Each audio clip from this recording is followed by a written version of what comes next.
Haleluya, haleluya, haleluya. Shalom alaikum, bismillah hamasyah, salam aki. Aku kabarkan Injil keselamatan. Anaknu meyuhadim. Kita ini sangat istimewa. Saya istimewa, saudara istimewa, dan kita semua adalah orang-orang yang sangat istimewa di mata Tuhan. Bapak Ibu, pada kesempatan kali ini saya akan buat video yang saya kasih judul setelah masuk neraka, apakah bisa masuk surga? Taruh hati dan pikiran saudara di tempat yang netral, sehingga saudara menemukan satu kebenaran. Sehingga dengan kebenaran yang saudara temukan, kebenaran itu bisa memerdekakan saudara. Karena hanya kebenaran yang bisa memerdekakan kita. Dan kebenaran yang sejati adalah apa kata firman Tuhan, bukan apa kata orang. Dan apa yang tertulis di dalam Alkitab, karena semua yang tertulis di sini adalah pikirannya Tuhan dan curahan hati Tuhan. Nah, Bapak Ibu dikasih Tuhan, pada iman percaya saya dulu, di situ dikatakan wa im minkum illa wariduha kana ala rabbika hataman maqdiyan. Dan tidak ada seorang pun daripadamu melainkan mendatangi neraka itu. Hal itu bagi Tuhanmu adalah satu kemestian atau suatu kemestian yang sudah ditetapkan.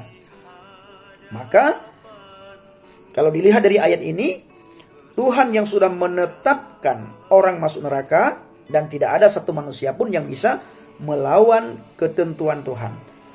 Apa yang sudah Tuhan tetapkan tidak bisa dilawan. Tidak ada satu manusia pun yang sanggup melawan. Nah, sekarang kita melihat Bapak Ibu kepercayaan umum tentang neraka.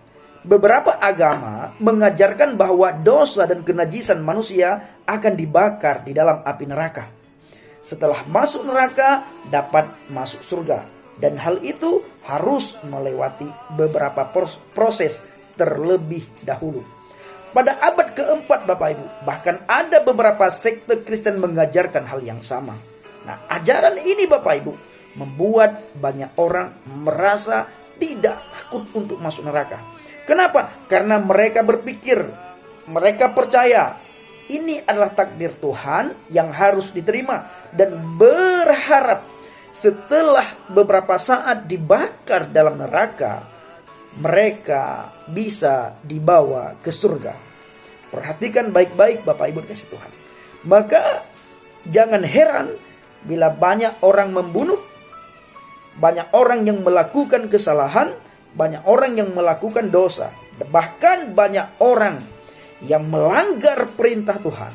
Kenapa? Karena mereka berpikir setelah mereka masuk neraka, toh mereka diizinkan untuk masuk surga.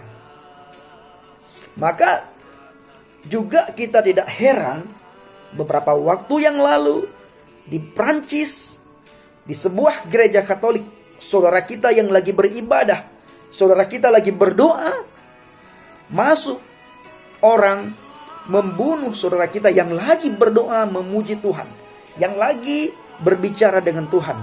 Lehernya digorok, yang sangat sadisnya, yang tidak bisa kita bayangkan. Mereka di saat membunuh menyebut nama Tuhan. Nah, ini kenapa? Karena mereka merasa tidak takut untuk melakukan kesalahan dan dosa, sebab mereka berpikir walaupun mereka masuk neraka, toh pada akhirnya mereka juga akan dimasukkan ke surga. Nah, kalau hal seperti ini Bapak Ibu, saya pribadi mengatakan bahwa neraka itu tidak kekal. Karena orang yang sudah masuk neraka bisa keluar dan masuk ke surga. Padahal perintah Tuhan jelas. Perintah Tuhan jelas sekali. Jangan membunuh. Ketika perintah itu dilanggar, maka orang itu berdosa. Apabila orang itu berdosa, kemana? Setelah orang itu berdosa, mereka masuk neraka. Iman percaya saya dulu dikatakan juga begitu Bapak Ibu. Bala man kasaba say'atau wa ahattat bihi khati'atuhu faulaika ashabun nar hum fiha khalidun. Bukan seperti itu, melainkan yang benar siapa yang berbuat dosa dan dia telah diputi oleh dosanya, maka orang itu masuk neraka dan kekal di dalam neraka. Pertanyaannya, adakah orang yang tidak berdosa? Tidak ada. Semua manusia, Alkitab mencatat, semua manusia telah berdosa dan telah kehilangan kemuliaan Elohim. Saya ulangi, Alkitab dengan jelas mencatat, menulis bahwa semua saudara dan saya, semua manusia yang namanya manusia, melakukan kesalahan dan dosa. Semua. Dan telah kehilangan kemuliaan Elohim. Telah kehilangan kemuliaan Tuhan. Manusia telah kehilangan kemuliaan Tuhan. Dan orang yang melakukan kesalahan dan dosa kemana? Ke neraka. Berapa lama di neraka? Kekal di dalam neraka. Bala man kasaba say'atan wa ahattat bihi khati'atuhu. Bukan seperti itu yang benar, melainkan siapa yang berbuat dosa dan dia telah diliputi oleh dosanya, maka orang itu masuk neraka dan kekal di dalam neraka. Khalidun finnar. Ashabun nar hum fiha khalidun. Ashabun nar hum fiha khalidun. Dan mereka kekal di dalam neraka. Siapa yang kekal di dalam neraka? Orang yang berbuat dosa. Orang yang melakukan kesalahan. Orang yang melanggar perintah Tuhan. Perintah Tuhan apa? Jangan membunuh. Itu adalah salah satu perintah Tuhan dari 10 perintah. Maka ketika seseorang melanggar perintah itu, maka orang itu wajib dan harus dan berhak mendapatkan tempat di neraka. Apabila sudah mendapatkan tempat di neraka, iman percaya saya katakan, yang sudah saya bacakan barusan, ashabun narhum fiha khalidun, dan mereka kekal di dalam neraka. Apa arti kekal? Selama-lamanya. Apa arti selama-lamanya? Abadi abadan. Lalu saudara-saudara kita nantinya bela diri. Mereka berkata memang benar masuk neraka, tapi sebentar neraka menghukum kami. Apabila sudah habis masa hukuman, kami diambil dan dimasukkan ke surga. Nah, ini bertentangan dengan apa yang sudah saudara dengar kali ini. Sekarang Bapak Ibu dikasih Tuhan gambaran Alkitab tentang neraka. Alkitab menggambarkan neraka itu bagaikan tempat yang gelap. Yang paling gelap. Kegelapan yang paling gelap. Saudara bisa melihat dalam Ayub 10 ayat 22, Matius 8 ayat 12, Matius 22 ayat 13, Matius 25 ayat 30. Nah, tentu api neraka Bapak Ibu, tempat penyiksaan itu sangat panas. Hanya Tuhanlah yang dapat menciptakan api yang seperti itu. Api neraka kekal adanya. Lalu Bapak Ibu yang dikasih Tuhan, Dia akan berkata pula kepada mereka yang di sebelah kiri. Matius 25 ayat 41. Enyahlah dariku ke dalam api kekal yang sudah disediakan bagi iblis dan para malaikatnya, hai orang-orang yang terkutuk. Alkitab juga berkata, neraka tempat siksaan bagi orang-orang jahat, di mana tertulis dalam 2 Petrus 2 ayat 9. Alkitab juga mencatat tempat yang mengerikan bagi semua orang durhaka. Ibrani 10 ayat 27. Alkitab juga mencatat Bapak Ibu dalam Matius 8 ayat 12, tempat bagi mereka yang menolak Yesua Hamasiah, Yesus Kristus. Alkitab juga mencatat dalam Matius 25 ayat 41, tempat siksaan iblis. Benarkah Bapak Ibu? Setelah masuk neraka dapat masuk surga? Silakan disimpulkan dan dipikirkan baik-baik. Kalau benar setelah orang masuk neraka, lalu orang itu masuk ke surga, maka neraka bukan tempat yang kekal.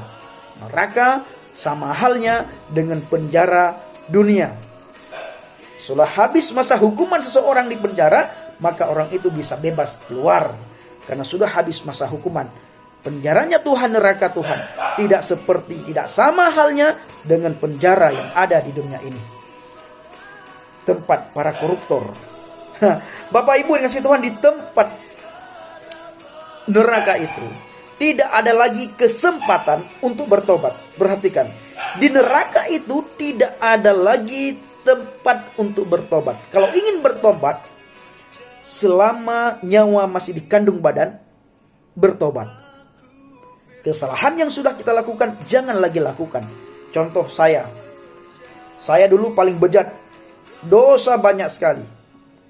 Bahkan saya tidak mampu, tidak sanggup untuk memikirkan kesalahan dan dosa yang sudah saya lakukan. Kenapa? Sangat berdosa.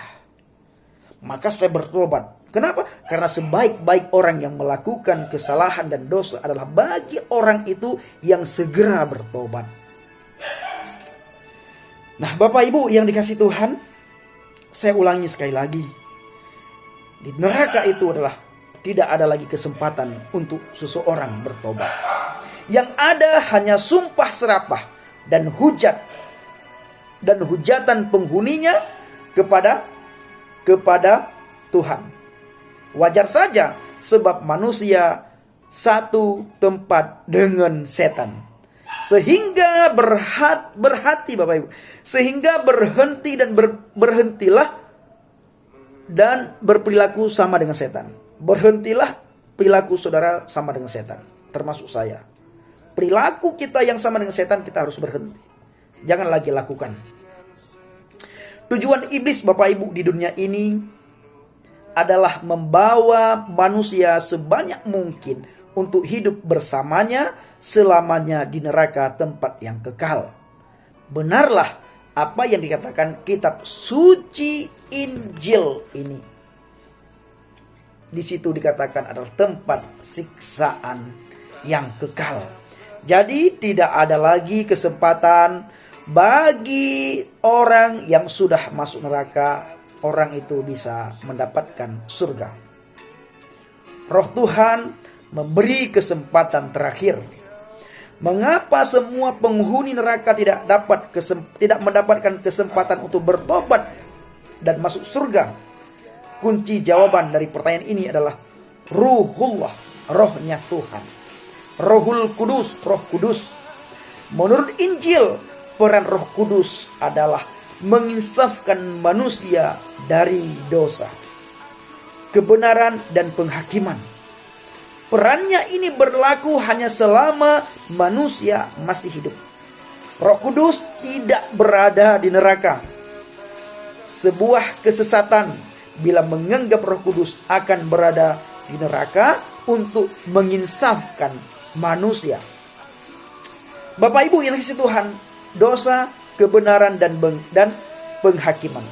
Roh Kudus menginsafkan kita dari dosa, baik dosa kecil maupun dosa yang sangat besar. Bagaimana Adam dan Hawa berbuat dosa?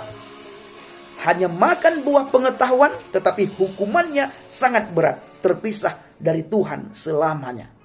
Sebab dosa sekecil apapun berakibat pada penghukuman kekal. Roh Kudus juga mengingatkan manusia, mengingatkan saudara dan saya akan kebenaran janji Tuhan tentang kepastian keselamatan. Hanya satu tujuan Tuhan, yaitu membawa sebanyak mungkin manusia untuk hidup bersamanya selamanya di surga. Menuju ke surga, tempat yang baka, tempat yang luar biasa. Saya ulangi Bapak Ibu. Menuju ke surga, Tuhan hanya memakai satu cara. Apa itu? Melalui kematian dan kebangkitan Yesus Kristus. Maka saudara dan saya wajib percaya dan beriman kepada Adonai Yeshua HaMashiach sebagai kurban agung yang menjadi hibah bagi manusia berdosa. Nah, Bapak Ibu dikasihi Tuhan, demikian halnya tentang penghakiman Tuhan.